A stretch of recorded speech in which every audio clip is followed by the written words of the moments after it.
Hi and welcome to School Shorts with me, Melissa Chan-Green, journalist and mum of two with an interest in connecting parents with the information that they need to help their kids learn at home. In this episode, we are speaking with the Minister of Education, Stanford, about a government initiative called the Parental. Well, Minister, thank you so much for your time and really good to hear about this new tool. It sounds like something that I feel that there should have been for some time, but what was the idea behind it and why did you think this was a good idea? Well, this government's role is to raise achievement and close the equity gap. So we know that schools play an important role in that, obviously, which is why we've been flooding in resource to structured literacy, structured maths, the new curriculum. But we know they can't do it all by themselves. This has to be a partnership. It has to be a partnership between schools, families and caregivers as well. And there's a really important part to play when parents are engaged with their children's learning, because we know that their children will be more successful. And so when you do that, when you ask parents to be more engaged, you have to empower them to be engaged with the knowledge that they need to help at home, or to understand what's happening in the classroom and what they can do to reinforce that at home. And it might be as easy as just reading to their children at night, or praising them and encouraging them when they bring work home. There's a whole range of things they can do. But I felt for a long time that parents often struggle with knowing how to do that. There's been that big gap of their knowledge, and so this changes all that. And is it even more important given the changes in the curriculum? Was that part of the thinking as well? It's a huge part. We have created a year-by-year, quite detailed, knowledge-rich curriculum. We had before what I describe as quite waffly and vague and over multiple years and really hard to follow, even as a professional in a teaching position, let alone as a parent. So we've created this new curriculum year by year. Now, when I looked at it, again, as a parent, it was really hard to understand. It is designed for teachers, the professionals, to unpack. But as a parent, it's quite hard to understand. So I knew that if we're going to arm parents with this knowledge of what their children should know each year and will be being taught, we had to do it in a parent-friendly version. So that's what this is. Is there any particular highlight for you? Is there anything that you would encourage parents to go and have a look at, especially? But for me, knowing what your child is doing each year, you are able, if you've got a child in year 3, right, click year 3, then click maths, and it will tell you, here are all the things that are expected this year. At the end of the year, your child should know these times tables, be able to skip count like this, and know, the time, or know these shapes. And so you can then be empowered to do things at home. And what we'll also provide not only is that knowledge of what they should know by the end of the year, but also links to resources that you can help them with at home. So if they're not bringing home homework, you can do homework with them at home. In games you can play. I remember my parents used to, yell out times tables and throw a ball to me or squirt me with cold water if you didn't get it before. Are you okay? Have you worked through that? Yeah, I have. Do we need to talk about that at all? I actually do it with my own children. I line them up in the bath when they were small and have the cold hose and say 6 6s, and if they didn't get it in time, they loved it. But that's the thing, kids love that sort of thing. They love the games. And so we're going to put a whole lot of that resource online linked to the curriculum. So if you know that your child needs a bit of extra help with a certain times table or a division or whatever it is, you can go on. There'll be a whole lot of material for you to practice. And in time, in a very short space of time, we will also have a maths practice tool that is embedded in there. We're working with a provider at the moment. But then the most exciting bit is then when you go to your parent-teacher interview, as a parent, you are armed with the knowledge of what they should know. So you can say, hey, look, I know this year little Johnny was supposed to do his 5 times tables, but he's really struggling. It's coming towards the end of the year. As a partnership, what can we do? What are you doing and what should I be doing? So it means, you can talk in depth at those parent-teacher interviews. What do you think about the balance? Because some teachers will think, well, we are the professionals, and they are. And they know, I guess, especially the how to teach this stuff to their kids. So is there a balance there between arming parents with the information to help and also giving parents information that might make them feel like they need to do more than they actually need to do with their children, and that there are some things that are best left to teachers? Well, I think that's totally up to parents. In the end, they are there to make that judgment. Some parents are a lot more involved and do a huge amount, and some parents do less, depending on also their circumstances as well. We know, many parents are working multiple jobs to make ends meet. And so it really, that should be up to the parent. But I know from talking to schools that they are desperate to bring parents back into the conversation.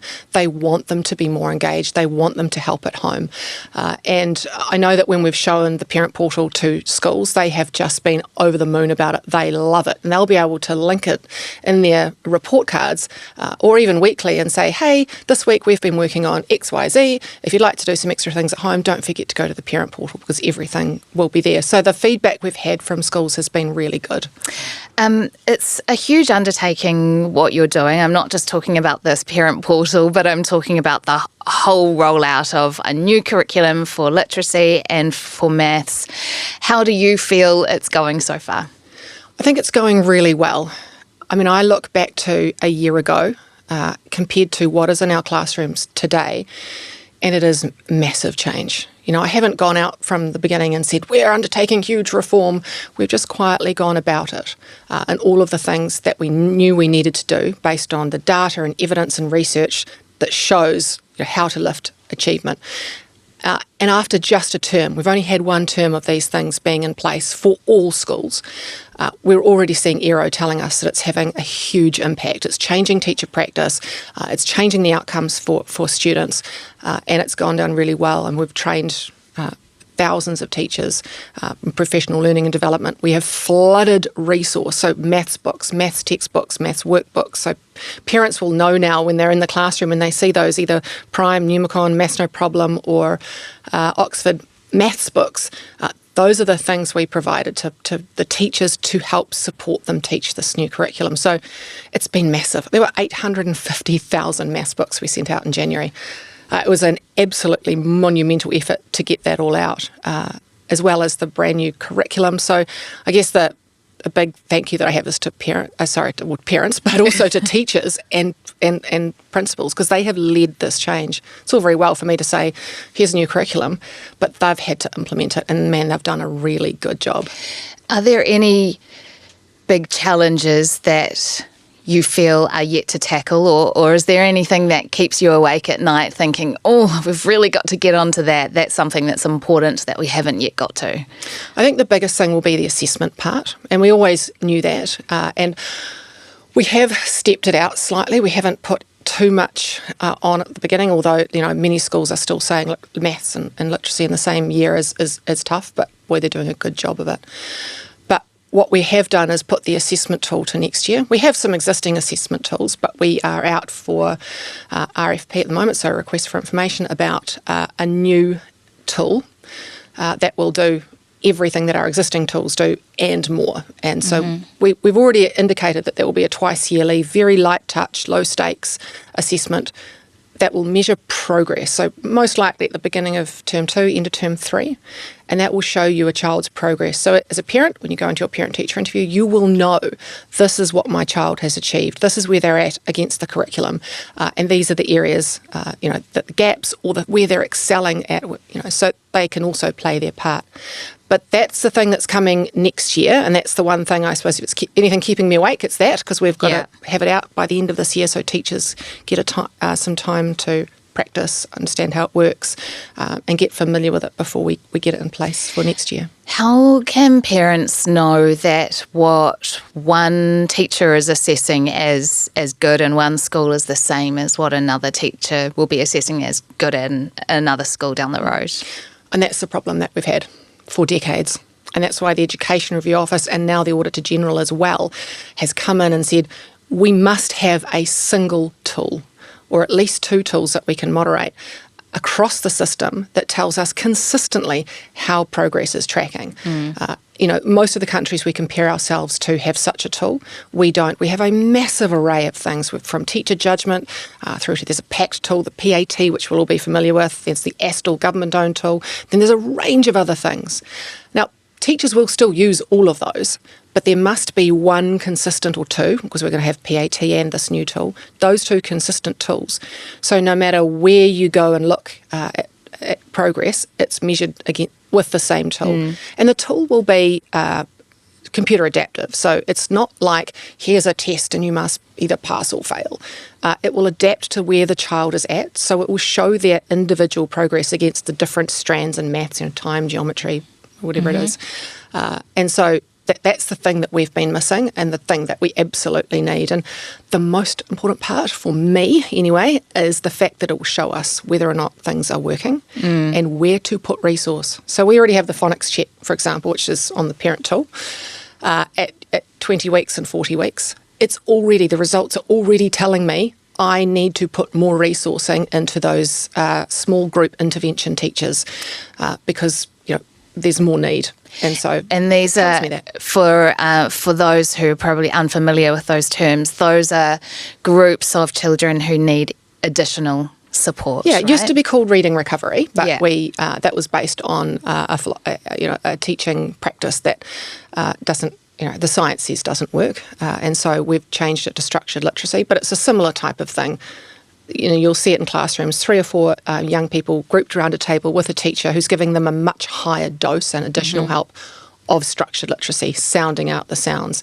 And we know from all the evidence that within a few weeks that their reading is back on track, highly effective. So you think more resource needs to be directed there than currently is? Absolutely. We can see that from the results that we're starting to get back. And so I'm saying to schools, please feed back your data, because that tells me what's needed and where. And that'll be the same with this other tool as well. It'll tell me regionally or by age or by ethnicity, where do I need to flood resource in to help pick up kids who are falling behind early. There's a budget coming up. Yes. Is there going to be some more resource? How persuasive have you been with the Minister of Finance? I'm very persuasive, Mel. Look, I'm looking forward to the budget. I've already said it will be a learning support budget, and I've worked really hard with the ministry. We've gone through 26,000 lines of spend, working out where are we spending money and is it having value? How many children is it reaching, and what are the educational outcomes and uplift and educational attainment for those children? And if it is not working, we are going to stop doing it and flood it into these things: reading, writing, maths, professional learning and development, resources, stuff that you see tangibly in the classroom. Because it's a huge investment, right? And as you say, you've got issues at the moment with consistency and accountability in terms of knowing that there are consistent assessments and knowing that schools are being accountable to the structured literacy rollout. So that's a huge thing to know that this huge investment you're putting in is actually making a difference, because otherwise that's a load of money that could have gone into something else. Well, that's right. I mean, it's hundreds of millions when you look at it. Last year's budget, we put 70 million into structured literacy, and we are putting more in. So you think there's the curriculum, there's all the resources, there's 20,000 teachers have had professional learning and development. And that's just the start. This is a 5-year rollout. They will continue to get more and more.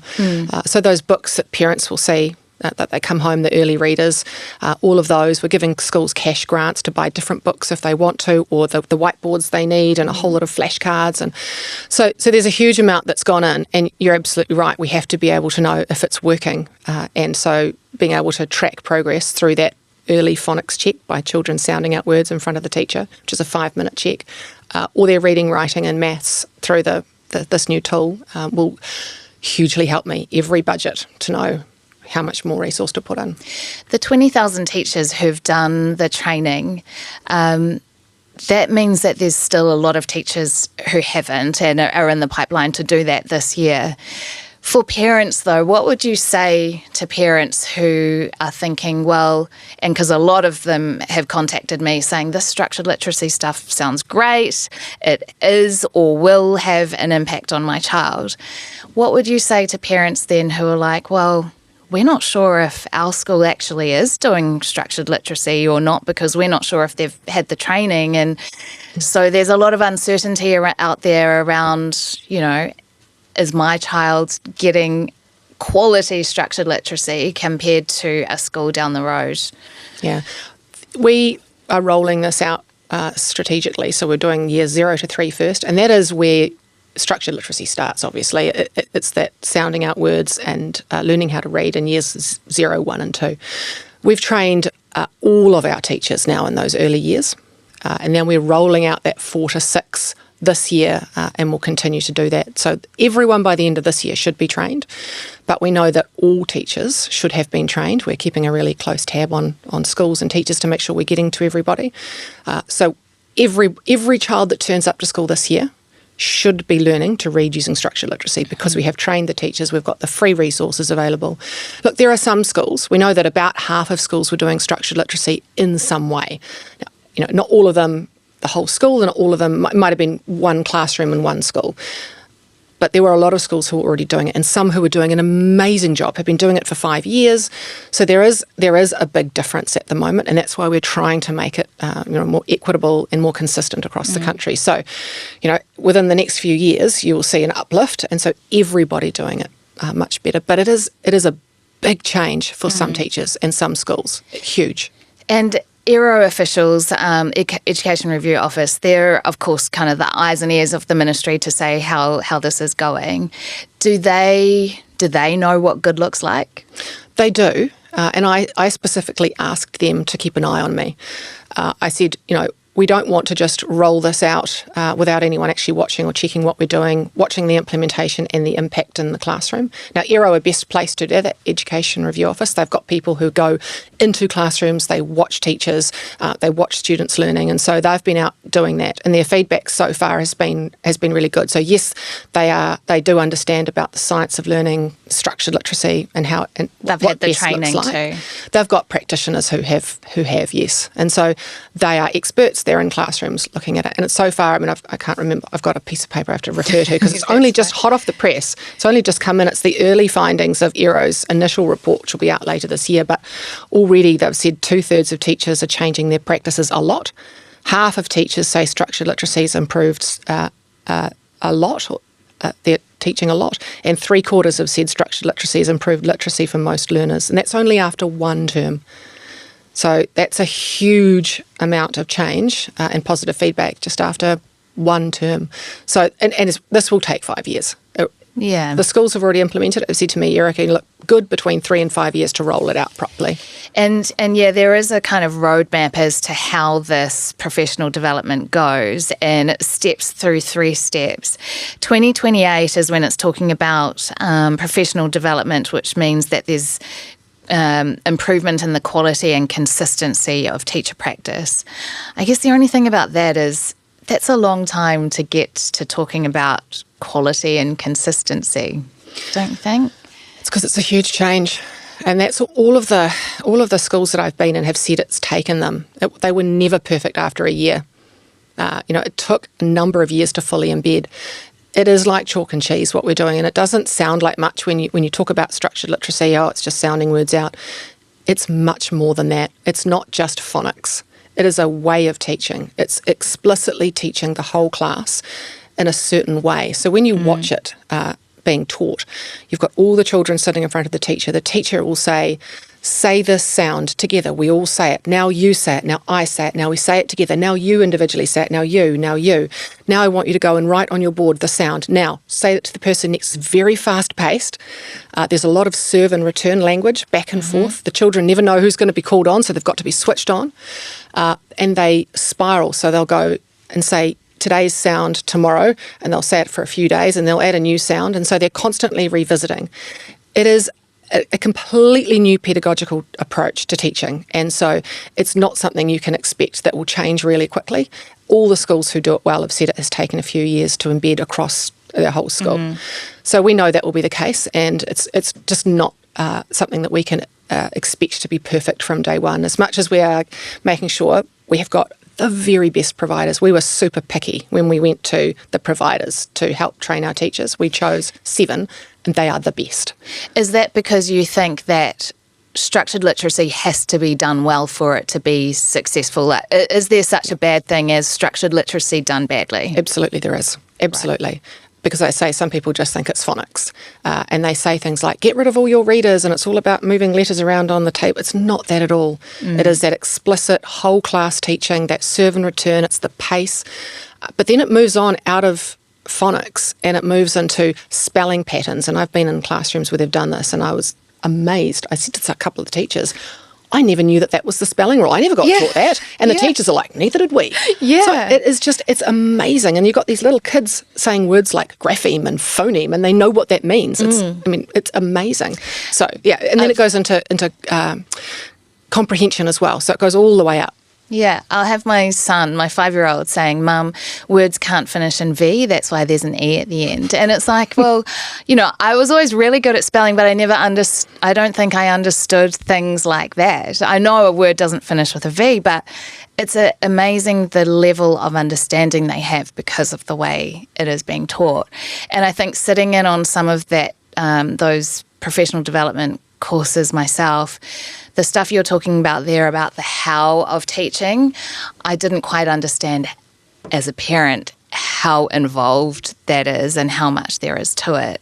What I would say, though, is that it is such a big undertaking for teachers because there's the content and there's also all of this kind of after-school coursework that they're having to do. How do you feel about the pressures that are placed on teachers this year? Look, I've said that it is a huge ask, and we know when we did maths at the same time it was going to be an even bigger ask. And it was a call that we made, and we knew it was the right one, but we also knew it was going to be a lot for teachers, which is why when we rolled this out, we did say to schools, if you've not done structured literacy before and you are now doing 2 brand new pedagogical approaches, so maths and English, or structured literacy, and you've got a new curriculum, just go at your own pace. And there are some schools who are starting with structured literacy and they're going to do that and they're going to do it well. And then later this year they will start to work on the maths. And we've said, look, that's absolutely fine. They're not going to be, schools won't be penalised in any way for that? Or, not at all. That's what we expect will happen. And like I said earlier, there are some schools who've been doing structured literacy for years and they are ready for maths. They've been asking me, when is structured maths coming? So they're all at different phases, which is why we've said just go at your own pace. But I also knew that when we did this new curriculum, we would need to pump all those resources in. Those maths books are so crucial because that's the thing that gives teachers their time back. So you don't need to go and look for maths material to teach the new curriculum. You don't need to create a lesson plan if you don't want, because we have provided it for you, lesson by lesson, all of the material for the children to practice, and that has given back hours of time. And I guess I would probably clarify there that you're not talking time in terms of kids are just going to be sitting there working in workbooks, because I've seen it in action and it's not. The classrooms are very interactive. But what you're saying is time back in terms of the prep, right? Yes, the hours. Yeah. We saw teachers were spending up to 7 hours a week. This is sort of international research that's been done, looking for materials to teach and also creating lessons. And so we wanted to take that away. But you're absolutely right, the classroom is quite dynamic. So the actual explicit structured part of the teaching can be quite a small part, depending on the age. So for 5-year-olds, you wouldn't do whole class explicit teaching for an hour, so they couldn't handle it. But you might do 5 or 10 minutes. And then they will go off into their groups and write something, and then they might come back. And it gets longer as they get older. But with the maths, for example, one of the materials we've given is the hard materials. So the old Cuisenaire rods that I had when I was growing up, like in the 80s. That's dating me. But they're back, so children understand place value and numbers. Yeah. And being able to touch and to see that physically is so important for so many kids, right? On the resources, though, you mentioned that there was going to be a cash, is like an extra top-up for more resources for schools? Yes, that's already gone out, and it'll happen for 4 years, so every year for 4 years, depending on the size of your school. Schools will get up to $5,000 to spend on structured literacy. They may end up spending it on maths too. We're not being dictatorial about it, but we have said if you want to purchase different decodable books, because there are a range, and you don't want to purchase the ministry provided free ones, you can. Or there are often schools need white packs of whiteboards, cards, flashcards, all sorts of things. So we've said to help implement the new curriculum that's provided as well. Do you think it's enough? The reason I ask is some teachers have said to me, and I'll actually start by saying to parents that you shouldn't panic if you're not getting decodable books home all the time to read with your kids, because there are various reasons why you might not. And I'd encourage you to go back and listen to episode 1 if you haven't, because we explain that. But there are a lot of teachers that say that when they do want to send decodable books home, they're so worried because these books are so valuable, because they've only got a limited budget to buy these books, that they're actually hesitant about sending these books home. As a parent, that makes me a little worried that schools might be thinking about not sending books home because of a resource issue. You know, you want as many books going home as the teachers want to send home. Yeah, well, and if they want to order more from the free ministry-provided resources, they certainly can, and they can send those ones home without worry, because they can just order more from us. But it's important to have that range, right? So they will want some from the providers who charge for the books as well. They might do, and I haven't heard of many schools who are doing that, but there are some who will.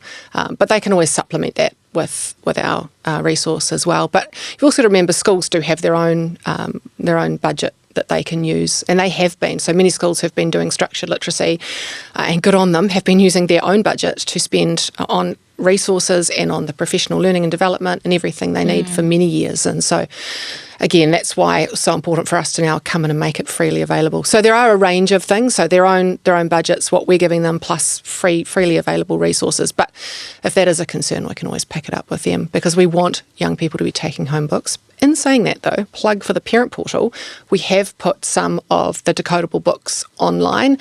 We've also put all of the sounds that your child will be learning in order and sequence according to the curriculum with, you can click on it as well, so that the child can click and hear the sound. So there's a whole lot of resource on the Parent Portal as well, and we'll add more over time. But we didn't want to put too many, because I don't want the children reading books in advance so they go into school and have already read them. So that's important too. Well, the problem there is that you might then have children memorising the books, and then so you're not actually sure if they're actually reading them. That's why. Right. But that's also why when we do the phonics check, why parents will see on the website, it explains why we do nonsense words. So there'll be, cat and dog and all those other words that they know. But if they've memorised them, that's a problem. So we throw in words that are nonsense words that they have to sound out, and that very quickly picks up whether or not they know the sounds. Yeah, totally.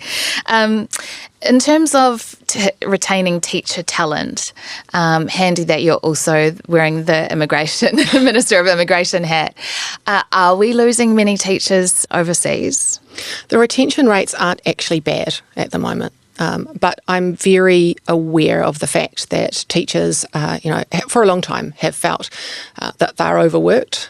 And part of what we have been trying to do with these changes is to take some of that burden away. The new curriculum, which, by the way, has gone down so well, teachers are feeding back to me that they really love the level of detail. Before, it was very vague, and schools were having to create their own curricular areas, and you can imagine some schools with great resources, great curricula, others who don't have access to good curriculum writers. So it's been inconsistent. But anyway, giving teachers back their time so that they know exactly what they're teaching. We've given them all the resources that they need to teach it, all the world-class professional learning and development.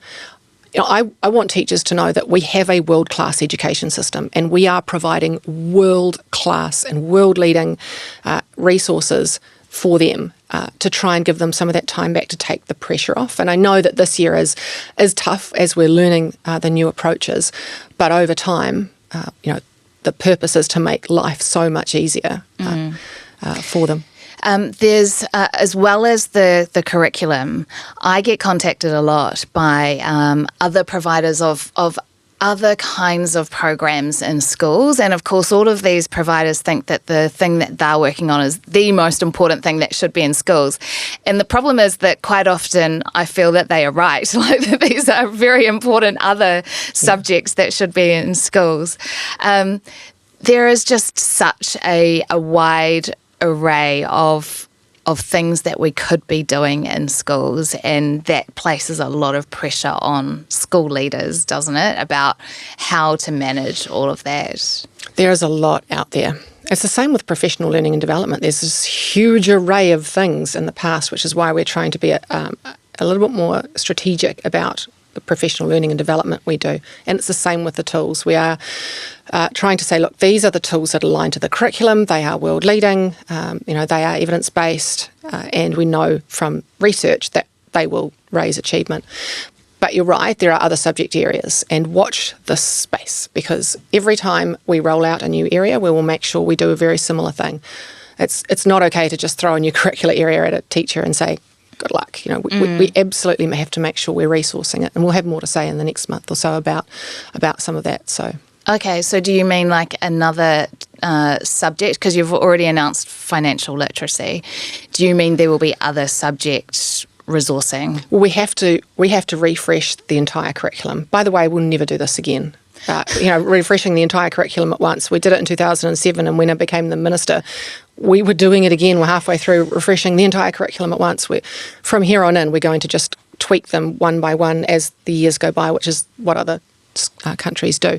But we are having to rewrite and refresh the entire curriculum. So there will be science and the arts and technology and health and PE as well. So when we announce those, we will also make sure we're resourcing them. And so that's what we'll have more to say about. Will that mean that there will be more PLD, more professional development for teachers in other subject areas? There will be. But we did reading, writing and maths first. Those are the core foundational areas that we have huge problems in later at secondary school, with half of our kids not passing a foundational literacy and numeracy assessment that is aimed at the end of intermediate, and these young people are in year 11 or 12, still not passing. And you have to get 50% of the questions right. That tells you kind of where we're at.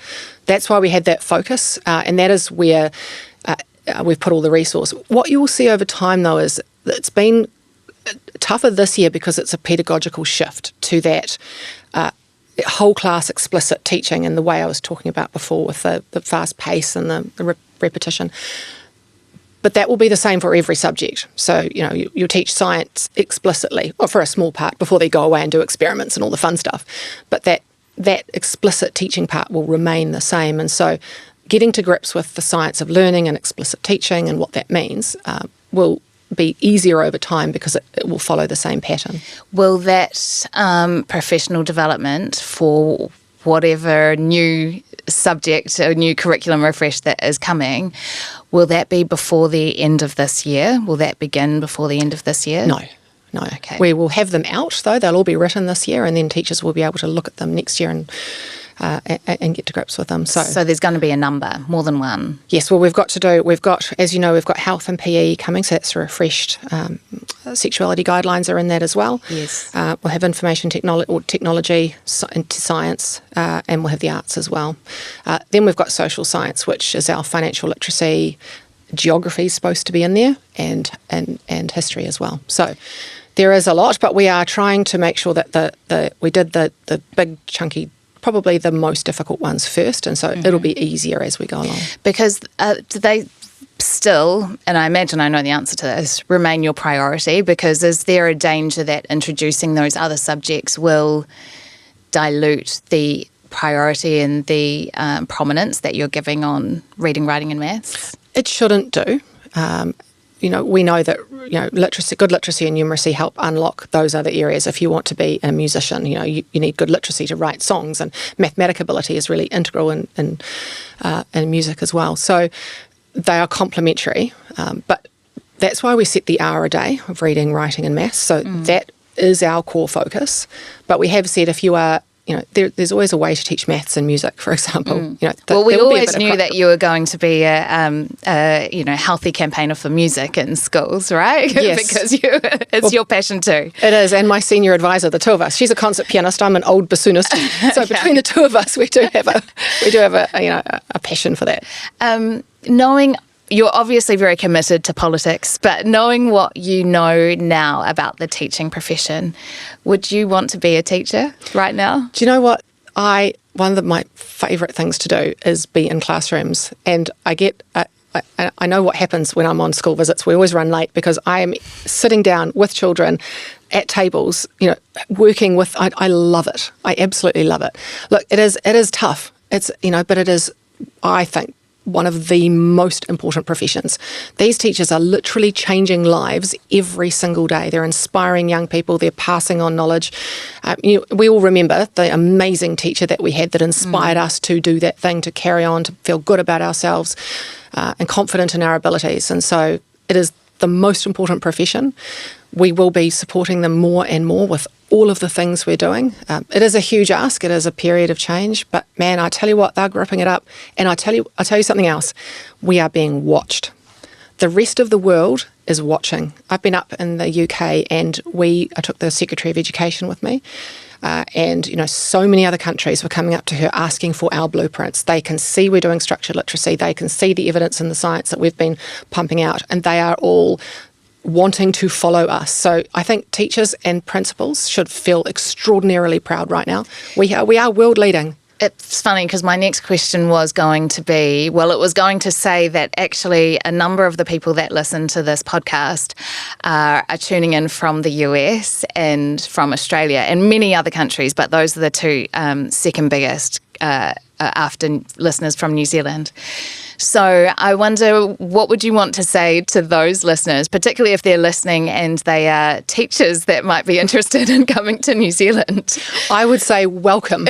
We have all of the best world-leading resources. We have an amazing world-class curriculum, and I know that because Gavin Martin, Emeritus Professor of Maths, was on the radio, and I overheard him saying that he thinks our maths curriculum is world-leading. So I would encourage them to come to New Zealand because we have the very best, and we have the most amazing schools and most amazing teachers to work with as well. And a final word on the parent portal as a tool. What impact do you think this is going to have for parents and education overall? I think this is just the start of re-engaging parents back into the education conversation. I get the feeling that a lot of parents want to know more but just don't, and they struggle to understand what to do. And you say to them, what's your child doing at school? And more often than not, they will say, I don't know. And how are they doing? I don't know. But if we are arming them with the knowledge of what is being taught at school and how they can help, they will be more engaged, and we know how important that is for a child's success. Schools are crying out for it. Half of our kids aren't going to school regularly.